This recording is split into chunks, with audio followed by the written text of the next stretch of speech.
Welcome everyone, I'm Emory Hunt, the czar of the playbook, and now that all of the film has been watched and all of the grades are in, it's time for the FBGP Scouting NFL Draft Prospect Preview presented by Crossover.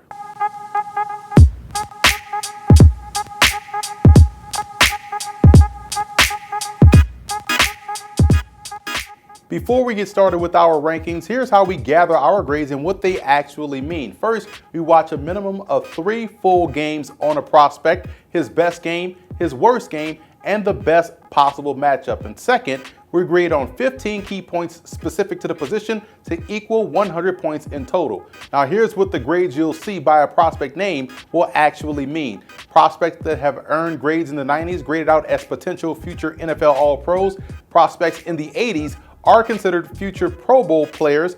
Grades in the 70s represent solid NFL starters, and grades in the 60s are players that we believe are spot starters or situational starters in the NFL. And if you notice, we don't use the word reserve or backup because we personally feel as though there's no such thing as backups in the NFL, only starters in waiting. So without further ado, let's kick off our rankings by taking a look at our top 10. Ryan Switzer of North Carolina headlines our slot receiver rankings. He's your quintessential slot receiver. His quickness, savvy, spatial awareness, and ability to make plays in traffic make him a special prospect. Earlier in his career, it seemed as if he brought back every punt that he fielded for a touchdown. That return ability just adds to the value you get. With a guy like Ryan Switzer, he also has A+ elusiveness and doesn't mind sacrificing for the reception. I believe he can thrive in any offense on any team in the NFL. Looking at the rest of our top 10, Zay Jones was prolific throughout the course of his career at East Carolina and topped it off with a fantastic week at the Senior Bowl. Trent Taylor of Louisiana Tech and Kevin Lucas of Tulsa were those type of slot receivers that showed the ability to be moved around the formation, and both were dangerous enough to be the focal point of many defensive game plans.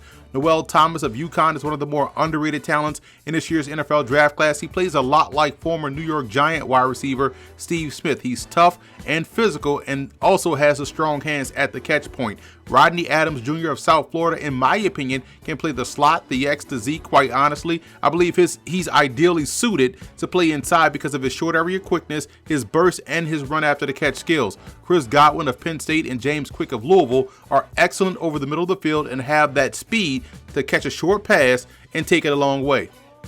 Curtis Samuel of Ohio State is a jack of all trades. He was slowly coming into his own as a running back, but will officially be listed as a wide receiver. His versatility is his best trait that I think is best served in the slot. In this first example, you'll see Samuel start out in the backfield before being motioned out to the slot. He draws the coverage of a safety, works him over on a dart route, and takes it to the house. With a player like Samuel, you'll also be able to get some wildcat action as well within your offense. He's great at handling the football, and this gives an offensive coordinator creativity in short yardage situations and inside the red zone. The next clip, he's already lined up in the slot and runs the bench route or deep out route on that safety once again for a huge gain. And finally, let's not forget that Samuel is still a running back by nature, so you can treat him like one if need be by using him in the running game. A guy with that versatility and explosiveness is worth his weight in gold for a football team.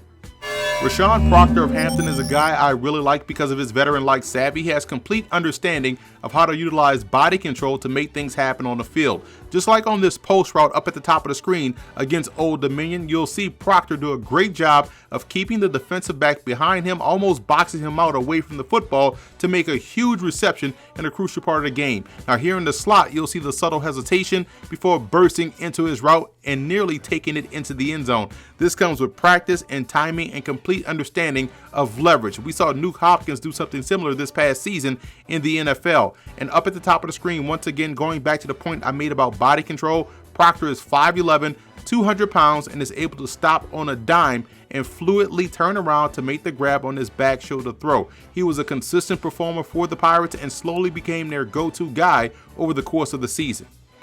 Rounding out our list with prospects 11 through 22, Artavis Scott, Kermit Whitfield, and Ricky Jones Jr. provide excellent return ability both as kickoff and punt returners. These are also guys that you can motion into the backfield and hand the ball off to. Will Carter, Brendan Flaherty, and Lance Lenoir are 3 dynamic FCS prospects. Carter was impressive both on tape and at the Washington, D.C. NFL Regional Combine this past February, and I'm a big fan of his blocking ability in addition to what he can do catching the football. Both Jordan Westerkamp and Traven Durrell have battled some injuries, but when healthy, they show veteran-like savvy in their ability versus zone coverage, and Austin Carr and Stacy Coley may have been curtailed production-wise by inconsistent quarterback play, but both guys are solid prospects that are good route runners. Willie Quinn of Southern University is an intriguing prospect. He was mainly known for his dynamic return skills and gadgetry within that Jaguars offense, but in 2016, he became much more valuable within that offense as he was able to develop and smooth out his game as a receiver. We saw the 5'5 speedster get better in all facets of his game, route running, extending out for the catch, and even reading coverages on the fly, so don't let the size fool you. Quinn is of the same caliber of a receiver as is Kermit Whitfield of Florida State, and if this past season is of any indication, he still has some upside and growth to his game in addition to what he can do